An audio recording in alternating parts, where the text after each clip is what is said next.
betul belajar apa yang kau kehendaki kami bawa kembali dari tempat ini supaya kami boleh menjalankannya. Terima kasih Tuhan, dalam nama Tuhan Yesus kami sambut firman-Mu. Mari kita katakan amin. Silakan duduk. Mari kita baca Matius 5, 13-16 bersama-sama, karena hanya 3-4 ayat aja, sama-sama ya. 1, 2, 3. Kamu adalah garam dunia. Jika garam itu menjadi tawar, dengan apa dia diasingkan? Tidak ada lagi gunanya selain dibuang dan diinjak orang. Kamu adalah terang dunia. Kota yang terletak di atas gunung tidak mungkin tersembunyi. Lagi pula orang tidak menyalakan pelita lalu meletakkannya di bawah gantang, melainkan di atas kaki dia, sehingga menerangi semua orang di dalam rumah itu. Demikianlah hendaknya terang bercahaya di depan orang, supaya mereka melihat perbuatanmu yang baik dan memuliakan Bapa-Mu yang di surga. Saya mau kita berduaan bicarakan tentang ayat yang kita baru baca. Pertama, apa sih yang kita pelajari? Saya tahu ini kita udah hafal semua ya. Apa yang kita pelajari? Mana tahu ada insight yang baru pada pagi hari ini. Apa yang kita pelajari, kemudian apa sih kira-kira kalau ini yang Tuhan mau, apa yang aku belum lakukan? Apa yang kita bisa lakukan, yang kita mau lakukan sekeluar dari tempat ini? Sangat sederhana, tapi saya mau bicarakan berdua aja dengan sebelah Anda. Silakan, mulai. Cari teman ya. Ada dengan yang di belakang dulu. Ya, silakan. Silakan berdua aja.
Karena waktu kita singkat, saya hanya minta 2 kelompok saja yang menceritakan apa yang Anda pelajari, apa yang kira-kira belum dilakukan, dan mau melakukannya kembali dari tempat ini. 2 kelompok aja. Yang saya pertama, ayo angkat tangan. Silakan. Saya udah bicara berjam-jam di sini, nggak ada yang mau bicara, gimana sih? Ayo silakan. Satu kelompok pertama, ayo siapa duluan? Silakan, ya silakan Bapak ini, kelompok Bapak ini. Mana ya, tolong diberikan. Yes. Apa yang dipelajari, apa yang belum dilakukan, apa yang mau dilakukan. Silakan. Pak, kenalin dong namanya siapa? Masa orang semua udah kenal saya, masa nggak kenal nama Bapak? Coba ya. Pak Pendeta ya? Iya. Aduh. Silakan. Terima kasih info dari Solo. Yang kami dapatkan, kami berdua, yang pertama adalah peran, ya, terus yang kedua adalah fungsi. Tetapi realita yang terjadi harus memerankan sesuatu dan memberikan efek, tetapi seringkali ketemu garam. Ya, jadi justru itu nggak memiliki fungsi. Seharusnya kita keluar lakukan sesuatu menggarap. Lalu peran yang harusnya diperankan harus memiliki satu dampak. Itu aja yang kami bisa dapat. Bertobat enggak kan gitu. Yang dari sini apa yang mau dilakukan? Ya tentunya menyadari bahwa kita itu kalau sudah punya peran ya lakukan as now yang sekarang aja. Jadi nggak perlu untuk belajar banyak yang sudah kita ketahui. Bagus sekali, nggak perlu untuk belajar banyak tapi melaksanakannya, ya betul ya. Saya lihat kok di sini ada Pak Hasto ya. Iya, wajahnya persis banget. Yakin, saya pikir kok bisa ada Hasto di sini ya. Terima kasih Pak, terima kasih. Satu kelompok lagi, yuk. Yang kita perlukan adalah kalau kita belum melakukan, kita kembali harus melakukannya. Bagaimana kita melakukannya supaya kita bisa menjadi garam, menjadi terang. Silakan, satu kelompok lagi. Iya, ada di sana. Oh iya, silakan.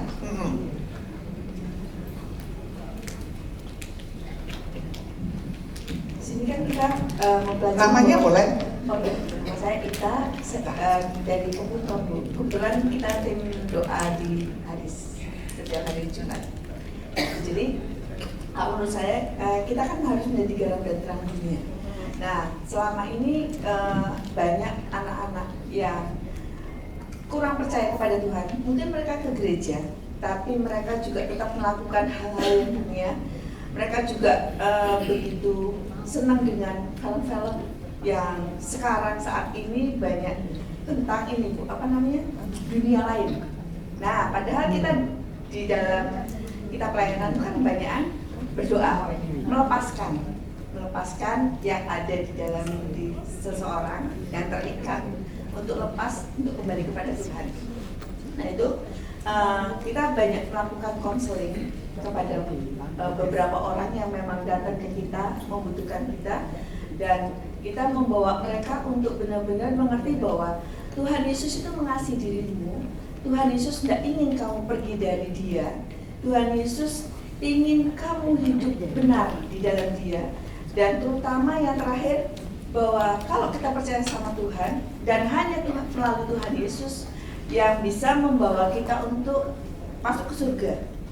Dan kita ingin bahwa pada saat Dia datang kita kedapatan berkenan di hadapan Dia, dan sehingga kita juga ikut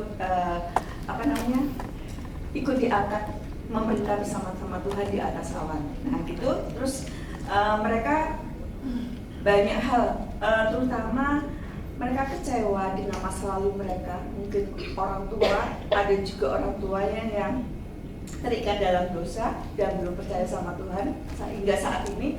Padahal mereka berkelimpahan, dan mereka juga menganggap bahwa mereka itu kurang diperhatikan oleh orang tuanya karena kesibukan mereka, karena banyak aktivitas yang membuat mereka tidak terpenuhi kebutuhan untuk diperhatikan gitu. Nah jadi tugas-tugas kita ini memperhatikan mereka, dan kalau kita perhatikan mereka bukan hanya melalui WhatsApp atau kita bicara kepada mereka secara face to face, tapi juga melalui doa terutama, karena tanpa doa kita tidak akan mampu melakukan hal itu, dan tanpa doa kita tidak bisa mengubah mereka untuk datang kepada Tuhan.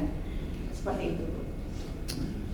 Bagus. Apa yang mau dilakukan setelah kembali dari sini supaya mereka itu bisa diubahkan sesuai dengan yang Tuhan inginkan? Setelah dari sini, ya terutama melalui sikap kita teladan seperti yang tadi bilang, bahwa tidak harus banyak bicara, tapi berikan teladan terlebih dahulu kepada mereka bahwa kita tuh harus benar-benar datang kepada Tuhan, atau benar-benar memperhatikan mereka dengan teladan kita. Bagus, terima kasih. Saya tidak tahu apakah kita di sini juga berhadapan dengan kaum muda yang kayaknya susah sekali mendengarkan apa yang kita ajarkan melalui apakah firman di gereja atau di keluarga. Saya tidak tahu. Saya sangat bersyukur karena saya kan sudah melepaskan anak-anak ini semua sudah besar. Cucu sudah besar, mereka semua mereka sudah jadi dosen, mereka sudah. Dia kemarin yang ikut kami itu ada 2 cucu saya yang ikut. Satu adalah dia masternya di speech terapi, karena dia mengajar untuk speech ya, untuk anak-anak berkebutuhan khusus. Kemudian yang satu lagi dia itu masternya di psikologi, yang satu dari Amerika, satu dari London. Saya juga sangat kagum karena kemarin kita kan naik kapal ya. Anda tahu nggak, sekarang saya saja sudah jarang menulis pembacaan firman setiap hari. Biasanya saya ketik. Karena kayaknya tangan ini kok sudah nggak biasa menulis. Saya sangat kaget bahwa cucu saya itu yang sudah master yang katanya masuk di lingkungan modern, kan mereka masternya dari Amerika, mereka ngajar kan. Yang satu masternya dari London, itu semua. Mereka itu catatan hariannya, pembacaan firmannya itu selalu mereka dengan Alkitab yang benar. Tahu nggak, Alkitab yang benar-benar bisa dipegang buku dan mereka tulis itu. Apa yang mereka baca hari itu dan apa yang mereka dapatkan hari itu. Saya kaget sekali. Yang saya pelajari adalah mereka sekarang nggak bisa lagi diajari kamu harus bagaimana. Banyak orang bertanya bagaimana sekarang mengatasi anak-anak muda. Begitu banyak tantangan yang mereka hadapi. Bagaimana kita memagari mereka supaya mereka tidak terkontaminasi.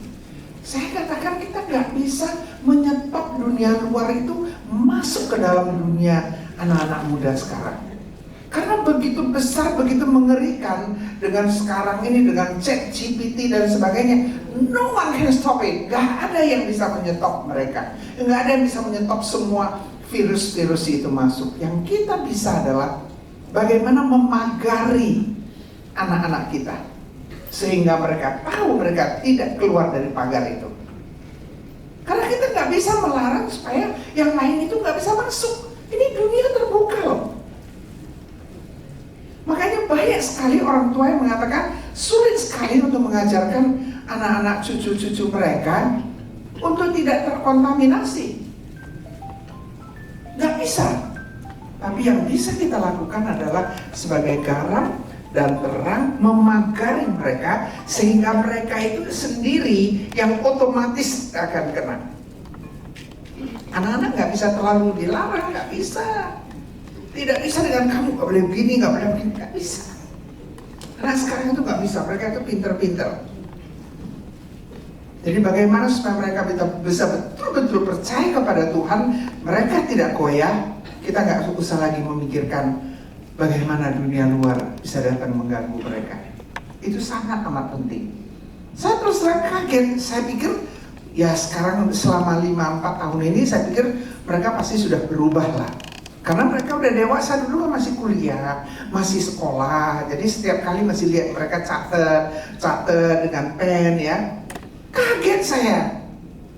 Udah usia 30 masih mencatat. Aneh apa enggak? Menurut kalian aneh enggak? Anak usia 30 tahun yang sudah master, yang sudah dosen masih mencatat pembacaan firman mereka.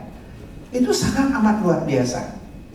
Saya nggak tahu dari mana mereka belajar, karena saya nggak pernah ajarin mereka, itu urusan orang tua mereka. Tapi yang saya mau kita belajar adalah kita nggak bisa menutup pintu supaya segala macam yang merusak anak-anak kita itu masuk. Yang kita bisa adalah perkuat pertahanan pada anak itu sehingga tidak ada yang bisa tembus. Ya, bagus. Mari kita lihat sebentar ya, karena waktu kita kan satu sesi ini hanya 45 menit. Kita tadi ya, ini udah yang tadi. Mari kita lihat pelayan Tuhan banyak sekali yang jatuh dalam pencobaan. Kadang-kadang kalau kita baca, kita ini kayaknya, aduh, kenapa sih pendeta-pendeta besar jatuh, betul? Saya kemarin baru lagi dari Bible study itu, saya baru lagi ngobrol ya.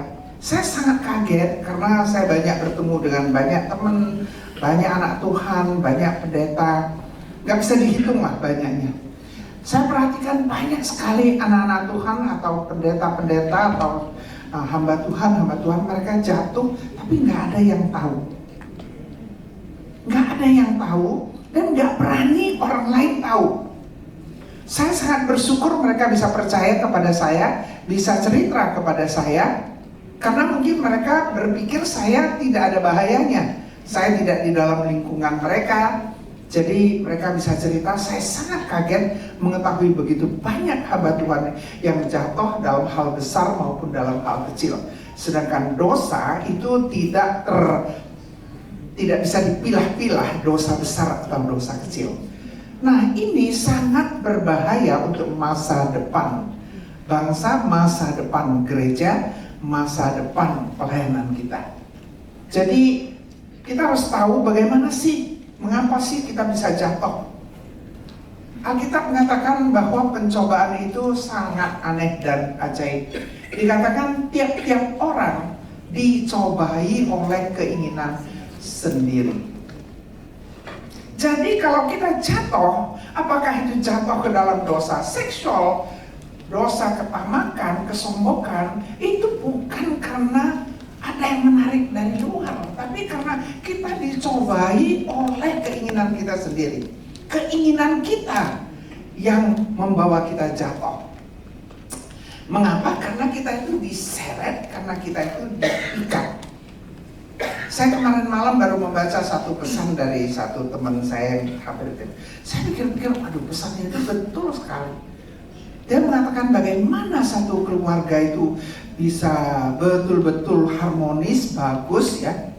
Dia bilang ada orang berpikir dengan dia merasa dia begitu dekat dengan Tuhan, dia begitu dekat dengan keluarganya, pasti dia itu tidak akan dicobai. Tetapi dia bilang tanpa sadar kadang-kadang kita itu begitu sibuk dengan pelayanan,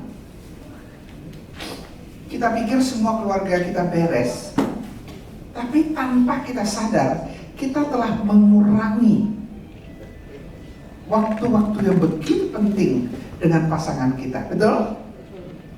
Tanpa kita sadar. Tanpa sadar maksudnya itu bukannya kita nggak mau, kita tanpa sadar karena begitu sibuk, dan itu ada hubungannya dengan pencobaan. Karena ada keinginan kita untuk menjadi pemimpin yang sempurna. Karena kita mau menjadi pemimpin yang sempurna, kita berikan yang terbaik. Dengan memberikan yang terbaik, kita juga memberikan waktu yang lebih banyak. Sehingga waktu kita dengan pasangan kita mulai berkurang. Waktu kita dengan anak-anak kita mulai berkurang tanpa kita sadar. Tanpa kita sadar. Pada waktu kita duduk di kantor, ada kira-kira kita lihat yang tidak sedingin hubungan kita di keluarga. Tanpa kita sadar, kita terikat, kita terseret, dan kita jatuh.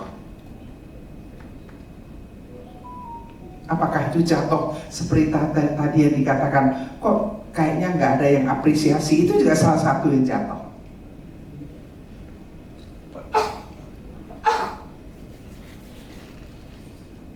Kita itu dicoba. Saya mau cerita satu pengalaman saya, kebetulan saya kemarin khotbah, saya cerita jadi saya ingat kembali. Kemarin di Minggu Palma, saya lagi masuk cerita tentang bagaimana Yesus masuk ke dalam kota Yerusalem, kemudian saya masuk cerita tentang ini. Banyak orang di dalam pelayanan itu kan mengharapkan dihargai, betul ya? Dihargai bahwa kita sudah melakukan yang terbaik. Saya ini kalau dihargai di Indonesia, dianggap ini saya paling sesepuh lah kira-kira gitu. Sekarang ini ketua Dewan Pembina kan dianggap udah paling tinggi gitu. Kira-kira 10 tahun yang lalu kita lagi ada rapat nasional, ya, ada rapat nasional, kemudian kita ada undang dari internasional datang memberikan ceramah. Dia datang membawakan 3 sesi ceramah di dalam rapat kita. Nah, setelah itu pada waktu dia memberikan ceramah yang pertama, yang menerjemahkan itu Raymond, ya. Tapi rupanya keadaannya nggak begitu sehat. Yang begitu sehat sehingga waktu dia menerjemahkan itu dia kayaknya babak belur deh. Mereka mengatakan, Mami ambil alih segera. Saya bilang jangan dong, orang lagi terjemahkan kok, biar aja dulu. Selesailah satu sesi. Sekarang masuk sesi yang kedua. Mereka minta saya terjemahkan, jadi saya terjemahkan. Saya terjemahkan, selesai. Nggak tahu waktu itu Yotam ada nggak. Kalau nggak ada ya dengar, kalau ada ya nggak usah cerita, gitu ya. Saya terjemahkan sesi yang kedua, selesai. Sore masuk sesi yang ketiga.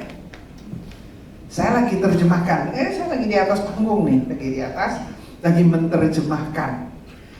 Tiba-tiba ada satu orang naik, langsung aja naik, ambil mic saya dan mengatakan, biar saya terjemahkan.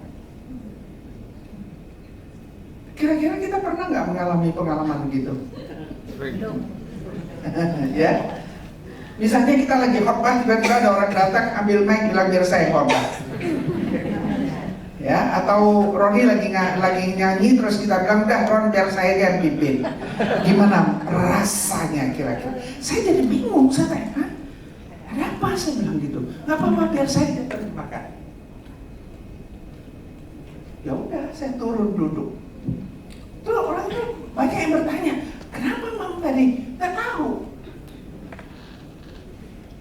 Menurut Anda saya harus cari tahu nggak? Harus ya? Saya nggak cari tahu. Saya pikir itu nggak urusanku. Malam tiba pergantian pemimpin nasional di Hagai. Kan saya dong yang harus mengumumkan. Saya kan yang sesepuhnya, betul ya? Saya umumkan, sekarang udah selesai tugas dari si ini, sekarang kita akan ganti, akan menjadi ketua dari pemimpin nasional Hagai itu adalah si ABC. Nah, harus didoakan nggak itu? Harus ya, setelah kita ucapkan terima kasih sama yang lama, kan harus doakan sama yang baru. Kalau kita doakan, yang doakan siapa? Sesepuhnya dong, betul kan? Saya pikir, saya lihat di bawah itu, kita kan ada tamu agung dari internasional. Kenapa nggak berikan dia kesempatan gitu loh? Saya bilang, sudah, do you mind to pray for her? Oh sure, dia bilang, oke, saya akan doa. Dia ambil mic terus dia bilang, will you translate for me? Tolong terjemahkan ya untuk saya. Oh iya, saya bilang oke. Panitia kasih saya mic. Kalau berdoa kita gimana? Buka mata atau tutup mata? Tutup mata. Ya, jadi tutup mata. Mulailah dia berdoa kan. Our Heavenly Father, saya terus bilang, Bapa kami yang berada di surga. Cup, mic saya diambil, biar saya saja yang terjemahkan.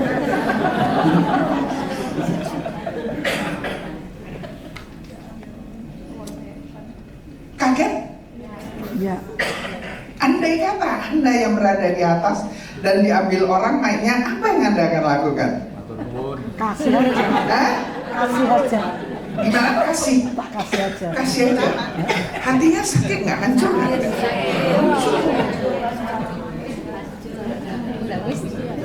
Karena kita mengharapkan itu kan panggungku gitu loh. Saya nggak pernah tanya dengan orang ini. Waktu orang tanya kepada saya bilang, saya nggak tahu. Tanyalah sama orangnya. Nah, malam itu Kristono mengatakan, Mam, besok khotbah Mr. Sundar minta Mami yang terjemahkan. I said no. Saya nggak mau dong sampai mic saya diambil 3 kali. Mutung itu sudah. Hah? Mutung sudah. Iya. Saya bilang no. Gak mau nanti diambil lagi mic-nya. Dia bilang, Mr. Sundar bilang harus Mami yang terjemahkan. Dia tidak akan ambil. Saya sudah marah sama dia. Oh gitu ya, ya udah. Jadi mulai besok itu saya terjemahkan. Gak ada yang ngambil mic itu, gak ada yang sudah beli mic sendiri. Lewat 2,5 tahun kita ada meeting internasional. Ini orang hadir di meeting di Jakarta. Jadi ya biasa-biasa aja kita. Kemudian saya lagi mau pergi ke toilet, dia bilang saya antar ke toilet. Nggak usah, saya bilang ngapain dia antar? Nggak apa-apa, dia ngotot mau antar. Ya udah, jalan kita bersama berjalan. Di tengah jalan dia bilang, maaf ya, waktu itu saya ambil mic-nya, itu ngomongnya saya udah hampir lupa loh. Saya bilang, saya sih nggak apa-apa.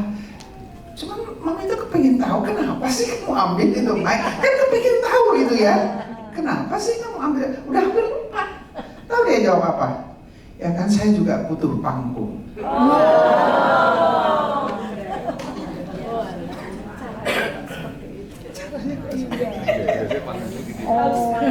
Itu artinya masih hidup. Di sini sini kalau ada yang waktu itu hadir juga pasti tahu, yang waktu itu nggak tahu alasannya, sekarang saya kasih tahu bahwa dia butuh panggung. Apakah kita harus sakit hati? Apakah kita harus jatuh ke dalam pencobaan itu? Kalau kita merasa aku harus dihormati, pasti dalam 2,5 tahun itu aku nangis terus, mau kan? Jadi pencobaan itu datang karena keinginan kita sendiri. Kita ingin dihargai, kita ingin dihormati. Ada satu kali lagi cerita, saya mau dengar. Mau dengar nggak? Saya lebih banyak cerita ya. Mau dengar ya. Saya ini dulu adalah presidium dari World Methodist Council.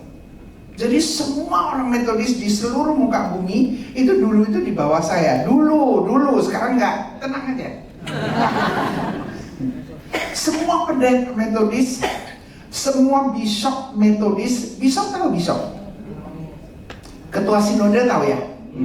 Itu semua ketua sinode, bishop Metodis di seluruh muka bumi itu di bawah aku. Keren gak sih? Keren. Karena orang mau jadi ketua sinode aja susah. Ini menjadi pemimpin yang ketua sinode itu hebat. Ini ada si Evan di sini kan. Nah, kami ada meeting waktu itu di mana ya? Oh, di Afrika, di Durban. Tahu ya, Afrika itu semua mereka kan suka nyanyi, suka musik. Nah, kami sebagai eksekutif kita meeting dulu, ada 100 orang lah kita meeting sebelum masuk ke konferensi. Konferensi ini gede sekali, meetingnya tuh 5.000 orang. Jadi pada waktu kami lagi meeting, 3 hari selesai, besok kita mau masuk.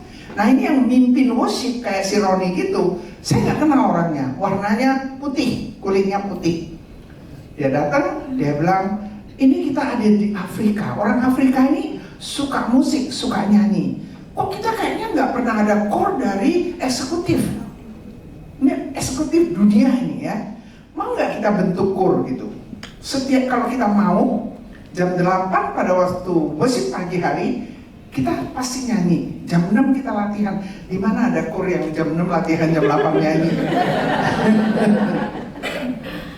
Lucu itu, biasa kita latihannya 4 bulan gitu ya, untuk 1 lagu. Ini latihan jam 6, jam 8 nyanyi gitu. Oh mau, jadi ada beberapa lah mungkin udah kepingin nyanyi, kepingin tampil kayak kami gini ya.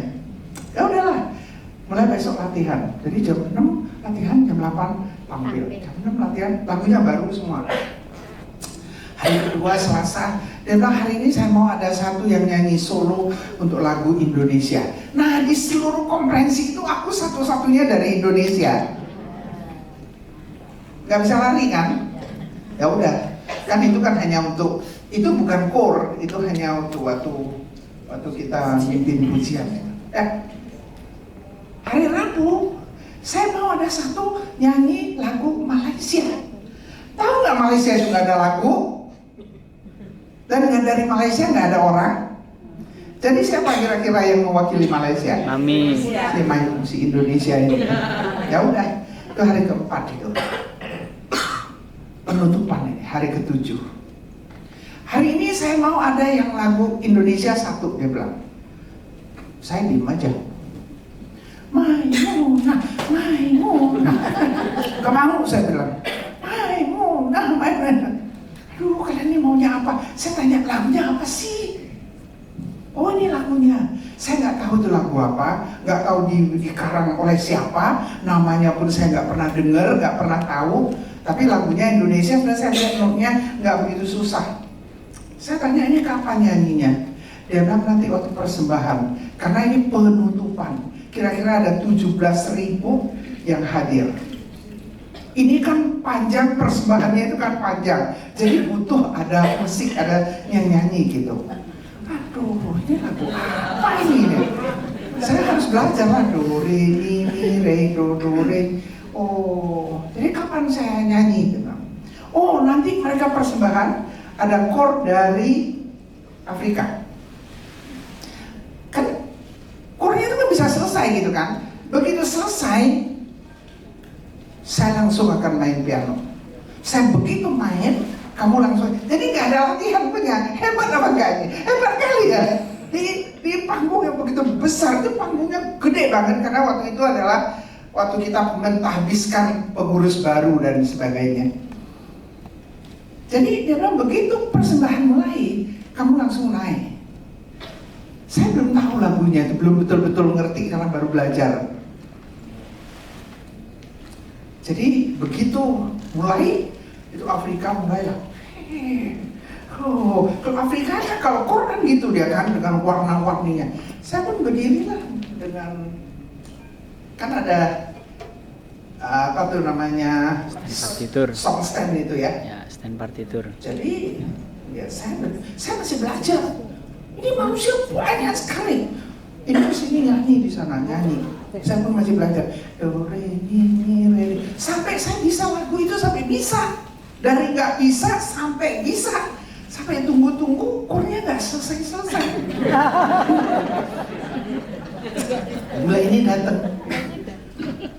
Lama kali, iya ya, lama kali saya bilang kan. Nggak apa-apa saya bilang, saya belajar. Tahu nggak ada orang belajar nyanyi di depan begitu banyak orang. Saya nggak tahu malu, saya itu orangnya nggak tahu malu.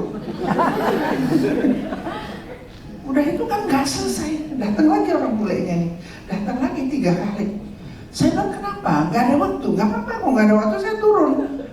Dia kan gak enak, saya udah berdiri di atas kan. Oh dia bilang enggak. 2 kali dia naik, saya bilang udah gak apa-apa. Kalau memang saya harus turun, saya turun. Are you sure? Dia bilang. Oh sure, saya bilang gak masalah kok. Gak masalah. Ya udahlah turun aku. Jangan dari depan lah ya, dari depan. Malu juga ada malu juga. Berdiri di depan itu nggak melakukan apa-apa, turunlah dari tangga belakang. Kan panggungnya benar-benar kayaknya 2 kali inilah. Saya turun, udah turun. Begitu selesai pagi itu, ada sepasang hamba Tuhan dari India. Ini 15 tahun sebelum itu saya ngajar mereka di Amerika dan saya yang ikut mengutus mereka untuk masuk ke pelayanan. Dia datangin saya, Maimunah, what are you doing up there?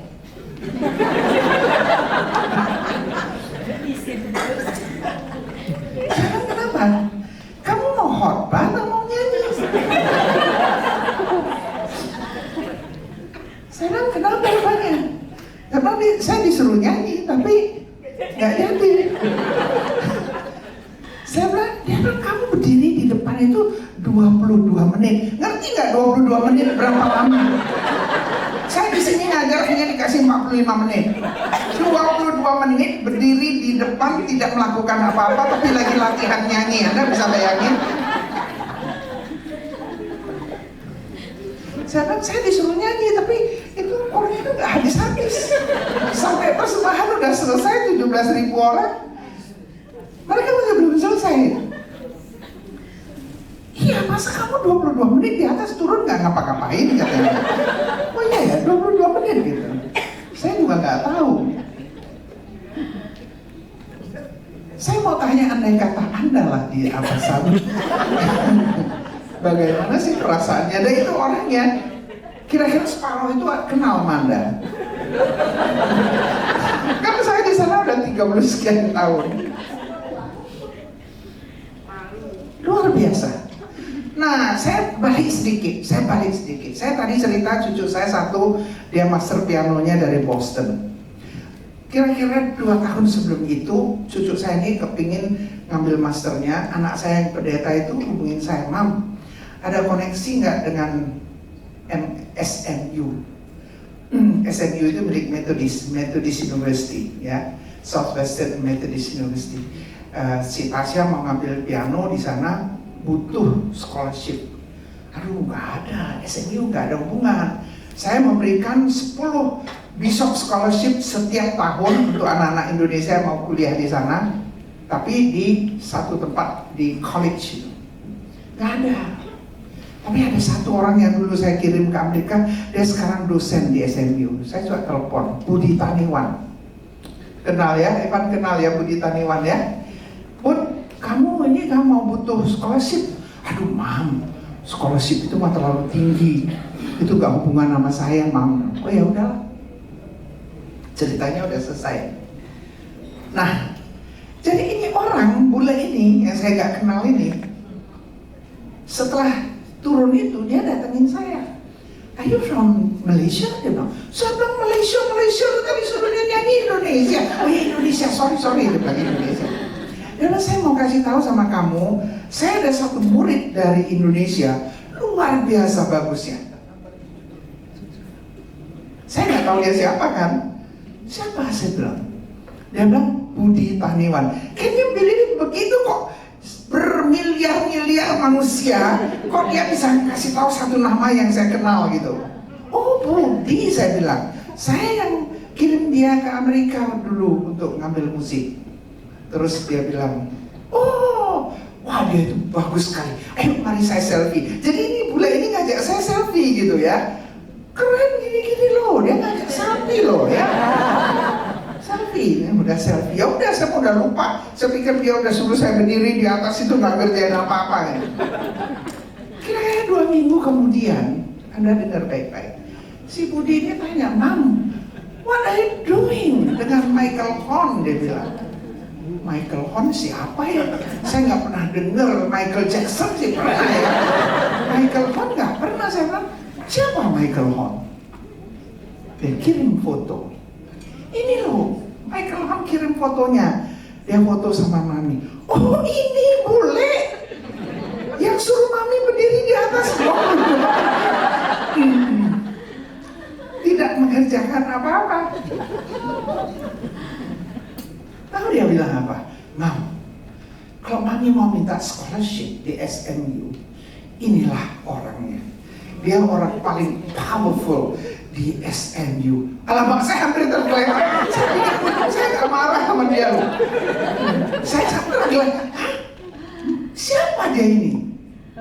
Dia ini adalah wakil presiden khusus untuk pegang musik di seluruh SMU di Dallas. Wow, saya pikir, aduh, puji Tuhan untuk aku gak marah sama dia. Nah, satu saat dia diundang ke Indonesia untuk ngajar musik 2 minggu. Nginepnya di rumahnya si Maimunah.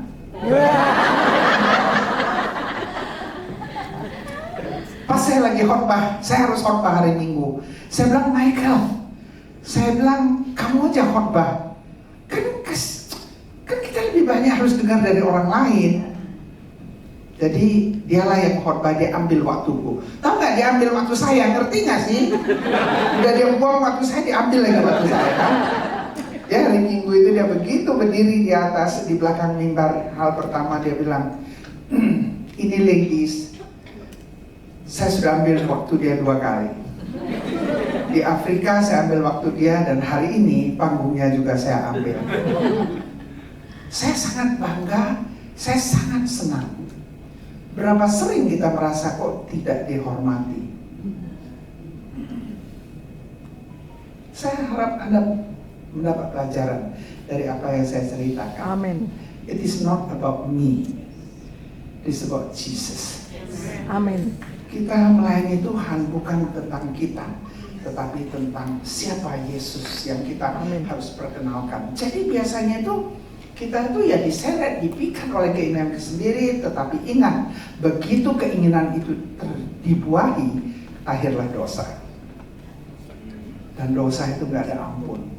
Begitu dosa itu matang, lahirlah maut. Ingat, setiap pencobaan itu masuk ke dalam kehidupan kita bukan karena orang luar yang salah, tapi karena keinginan kita sendiri. Saya mau kita nonton satu, ini bisa ada ini suaranya nggak? Bisa? Mau dicolok kemari? Nggak usah, langsung aja.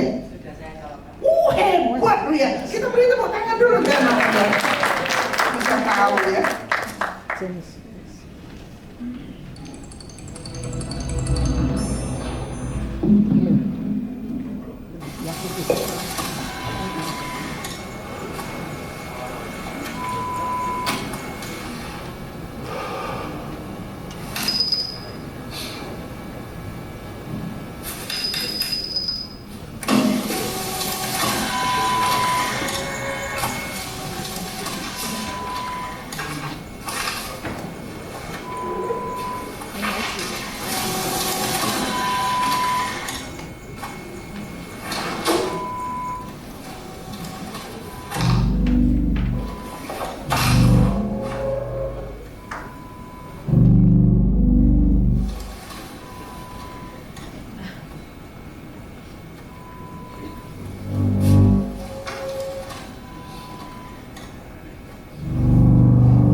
Apa yang Anda pelajari dari video singkat ini?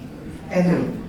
Keserakahan pembunuh diri sendiri. Keserakahan yang dimulai dari hal yang begitu kecil ya. Begitu kecil. Apalagi yang kita pelajari? Nggak tahu ya, nggak apa-apa. Pencobaan masuknya Dimulai dari kecil. dimulai dari kecil ya. Dimulai dari kecil, dimulai ada kesempatan. Iblis itu membuka pintu kesempatan yang kecil. Masuk nggak kita? Begitu kita masuk, kita yang terjerumus. Jadi ingat, pencobaan itu dimulai dari kesempatan yang dibuka untuk kita masuk. Sama seperti pada waktu ular itu berbicara kepada Hawa. Itu adalah membuka kesempatan bagi Hawa untuk bisa menjadi Tuhan. Lu jangan terus ngeluarin jamnya 15 ya kan? Saya gak mau tuh. Udah tinggal 15 menit, udah saya pulang aja ya. Tahu ya, gangguin gitu. Nah, jadi yang pertama ada kesempatan. Kedua adalah dimulai dari hal-hal yang kecil tanpa kita rasa. Apakah kita jatuh dalam hal keuangan, jatuh dalam seksual, dalam kekuasaan, itu semua masuknya merasuk ke dalam diri kita yang kecil, mulai dari hal-hal yang kecil. Kita yang pupuk dia menjadi besar. Jadi kalau kita nggak mau jatuh, kesempatan yang sekecil apapun kita harus bisa tolak. Tapi pencobaan itu sering sekali manis, seperti crackers yang dia makan tadi. Manis sekali. Itu yang membuat kita jatuh. Jadi hari ini saya tahu waktu kita sangat singkat. Saya harap yang singkat-singkat ini memberikan kita pelajaran supaya kita itu tidak jatuh, kita bisa betul-betul hidup benar di hadapan Tuhan, menjadi satu manusia baru, pemimpin yang hidup baru. Dan namanya integritas itu, apa sih arti integritas? Bisa dipercaya. Bisa dipercaya, bagus. Ada lagi? Jujur, bagus. Ada lagi? Ketersesuaian antara yang di dalam dan yang di luar. Ya Pak? Bersih ya, bagus. Banyak sekali yang namanya integritas itu apa, tapi yang paling benar kalau kita mengatakan apa yang kita lakukan harus sesuai dengan apa yang kita ucapkan. Itu bagus, tapi itu hanya bagian kecil saja dari integritas. Sama kalau dikatakan Solo ini adalah Indonesia, atau Solo ini adalah Jawa Tengah. Betul nggak Solo di Jawa Tengah? Bagus. Jawa Tengah itu Solo atau bukan? Bukan. Bukan. Tapi integritas bukan melakukan apa yang kita ucapkan. Jauh lebih besar dari itu. Melakukan apa yang kita ucapkan itu hanya sebagian kecil dari integritas. Yang benar adalah do the right things even when no one is watching. Melakukan hal yang benar, bertindak benar walaupun tidak ada yang melihat. Nah, di sini yang kita harus pikirkan. Waktu aku tampil di gereja, inilah aku. Pada waktu aku tampil di depan seminar, inilah aku. Pertanyaannya bukan itu. Pada waktu aku sendirian, pada waktu aku ada di kamar mandi sendirian, pada waktu aku ada di tempat tidur sendirian, apa yang aku pikir, apa yang aku lakukan? Pada waktu pintu terkunci, pada waktu nggak ada orang lihat, pada waktu kita berada di rumah kita sendiri. Banyak sekali anak-anak pendeta, saya mau Anda tahu, pendeta yang tidak mau ke gereja. Anak-anak pendeta yang pada akhirnya selesai kuliah tidak lagi percaya kepada Tuhan Yesus. Karena apa? Karena dia tidak melihat orang tuanya bertindak sama di rumah dan di gereja. Ini sangat amat berbahaya. Kita di dalam pelayanan, kita ini adalah seorang leader yang hebat, leader yang dihormati, yang dikenal dengan yang benar, yang baik. Pertanyaannya, apakah kita pun dikenal sebagai seorang ibu, seorang bapak, sebagai seorang kakek, nenek yang benar di dalam rumah?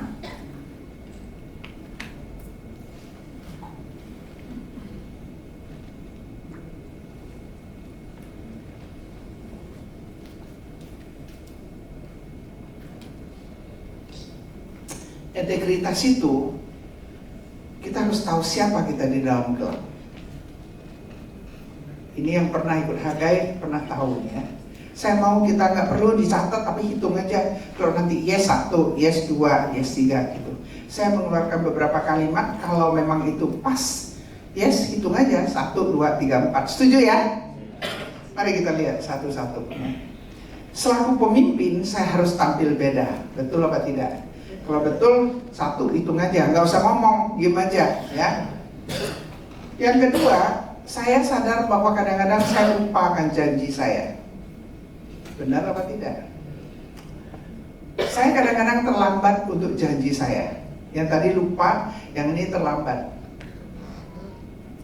Saya sadar bahwa saya sering tidak konsisten dengan rencana saya.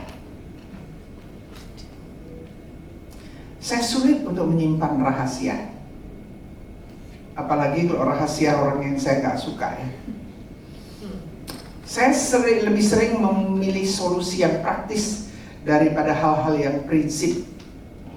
Misalnya daripada harus ke kantor polisi bayar tilang, ya udahlah kasih duit aja sama polisi, itu kan praktis ya, praktis sekali.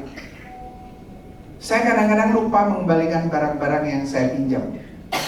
Saya nggak bilang tidak mau kembalikan, lupa. Saya sangat peduli dengan public image saya. Saya harus selalu kelihatan baik dan benar. Saya cukup bangga dengan diri saya. Ada berapa yes-nya? Kalau Anda tadi yes-nya 1, tunjuk tangan. 1, 2, 3, 4. Oke, good.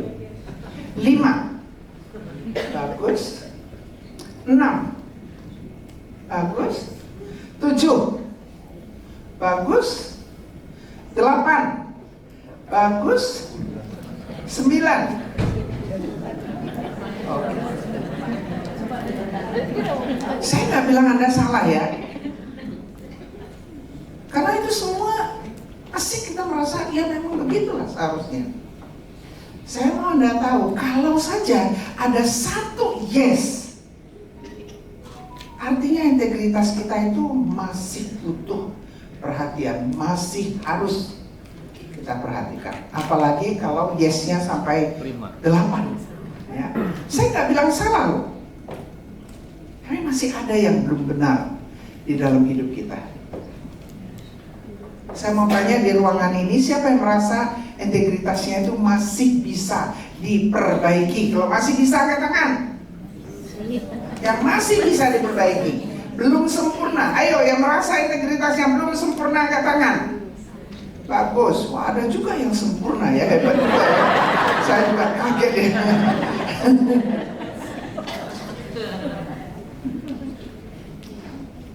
Integritas itu betul-betul harus seimbang ya. Jadi hidup benar walaupun nggak ada yang lihat. Ini gambar apa nih? Bulat. Integritas itu bulat. Integritas itu utuh. Integritas itu tidak ada cacat celah. Itulah yang namanya integritas. Ya kok kita mau hidup berintegritas, hidup kita itu tidak boleh ada cacat celah.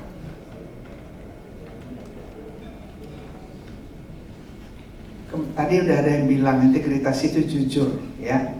gampang. Kita jujur gampang ya, jujur, tapi belum tentu gampang ya. Seperti buku terbuka, tidak ada rahasia. Integritas itu transparan, tidak ada yang kita sembunyikan. Integritas itu tidak korupsi. Korupsi itu bukan soal uang saja, pikiran kita, tindakan kita. Integritas itu tidak manipulatif. Saya mau Anda tahu, saya ini jauh dari sempurna. Saya itu waktu muda itu saya seorang manipulator. Ngerti manipulator? Saya menikah dengan seorang pria yang tidak bisa baca tulis, analfabet. Saya nggak tahu karena saya nggak pernah pacaran sama dia. Zaman saya lah, bukan zaman tahun 50-an ya, tahun 60 saya menikah tahun 60. Kalian belum lahir di sini, saya tahu. Jadi dinikahkan dengan seorang pria, tapi dia ganteng sekali. Dari tadi saya lihat cari-cari pria ganteng di sini nggak ada sih ganteng. Sorry sekali Pak Sofi. Sorry sekali, saya tahu kalian kecewa pasti ya. Ganteng sekali, tapi dia memang aneh aja ya. Saya menikah nggak ngerti apa-apa, masih usia 18 tahun, masih bodoh-bodoh gitu. Dan dapatlah satu suami yang saya tuh nggak boleh keluar rumah, saya nggak boleh berteman, saya nggak boleh nyanyi, nggak boleh main musik, nggak boleh baca buku, nggak boleh, karena dia nggak bisa. Udah ditutup itu waktunya, saya udah lihat 5 menit. Nah itulah suami saya.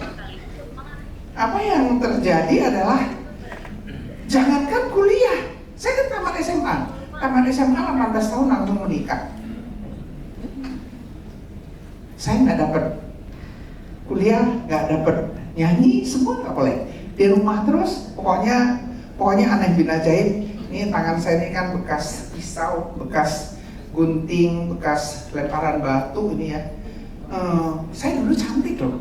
Ini karena kelempar batu, jadi kurang cantik ya. Sekarang ya cantik loh. Nah, sekarang, aduh ya, saya jadi bangga sekali. Nanti balik ke kamar mau lihat-lihat di kaca.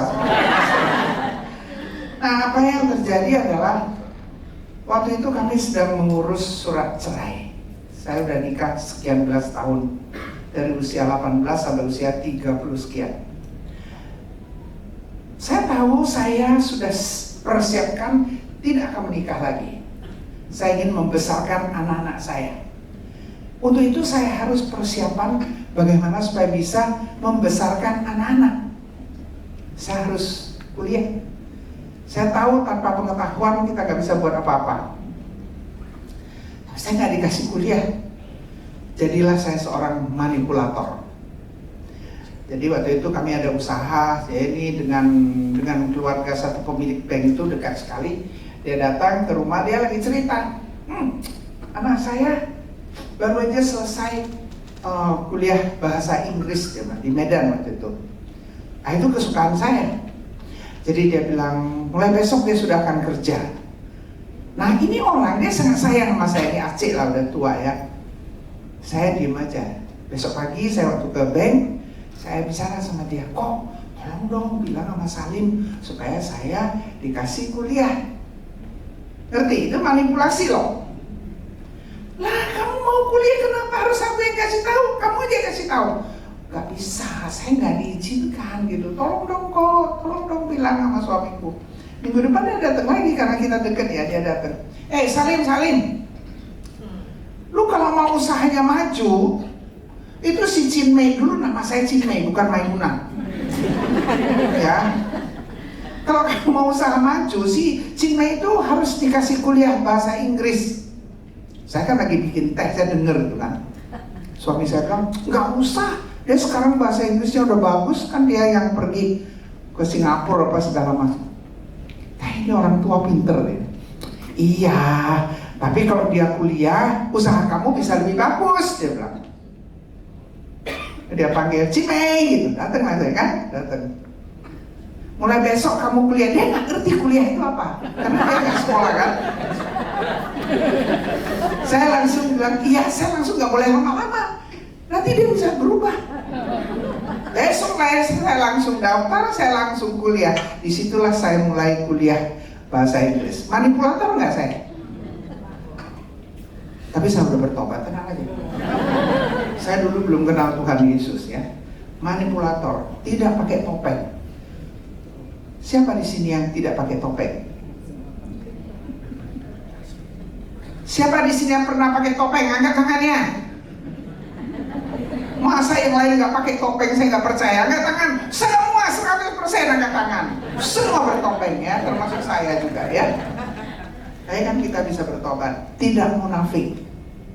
Nah, itu yang namanya integritas. Hati nurani kita bersih. Melakukan apa itu bersih, melayani Tuhan itu bersih, tidak menuntut apa-apa, bersih. Motivasi kita benar, tidak kompromi, sekecil apapun tidak kompromi. Saya kemarin di pesawat itu nonton satu film ya, namanya The Little Things Like This. Saya pikir ini kasihan kali saya sama karakternya itu. Dia adalah seorang yang begitu baik, kecil, mamanya meninggal, bapaknya nggak ada, hidup susah, menikah, punya anak banyak, perempuan semua. Dia kerja di tambang, begitu capek, dia butuh duit untuk Natal anak-anaknya. Pokoknya ceritanya banyak ya. Tiap hari dia tuh cuci tangannya itu sampai harus digosok-gosok dengan apa sih namanya? Bukan sabun ya, apa sih? Krok itu apa? Sikat ya, ada juga sikat. Saya lihatin, dia lihat ada satu konven itu tempat orang Katolik belajar ya. Itu kan di situ ada suster, ada ini semua. Setiap hari dia bawa truknya di situ, dia masukkan itu batu bara ke situ, arang string coal itu ya. Nah, dia perhatikan ada sesuatu terjadi di dalam. Hatinya sangat sedih. Dan satu saat dia tahu bahwa itu kejadiannya sangat tidak baik. Hatinya sangat sedih. Keluarganya butuh duit. Dia sudah kerja pagi, siang, malam. Dan lihat ada anak perempuan yang betul-betul dikibulin. Saya nggak bisa ceritakan panjang ya. Cuma yang saya ingin katakan adalah dia begitu kepingin menolong itu anak. Susternya mengatakan, kamu tidak tahu apa yang terjadi. Dia ini baik-baik saja. Tolong sampaikan selamat Natal kepada istrimu. Dia kasih satu kartu Natal, di dalam dia ada kasih uang. Ini tolong dikasih kepada istrimu. Dia nggak bicara. Dia nggak bicara. Dia diam dan dia pun tidak berikan itu kepada istrinya. Besoknya istrinya bilang, suster ada yang memberikan salam ya kepada saya. Oh iya, ada di kantong. Dia bilang. Istrinya buka, wow, suster itu baik sekali. Ada hadiah Natal. Iya, dia bilang. Anda tahu nggak hati sang suami ini begitu berat. Dia melihat kejadian di dalam konven itu. Dia tidak bisa bicara, dia bisu. Dia melihat begitu banyak kejadian dalam hidup dia. Dia nggak bisa bicara, dia bisu. Dia nggak bisa, dia tidak mau menerima itu uang. Tetapi dia juga bisu.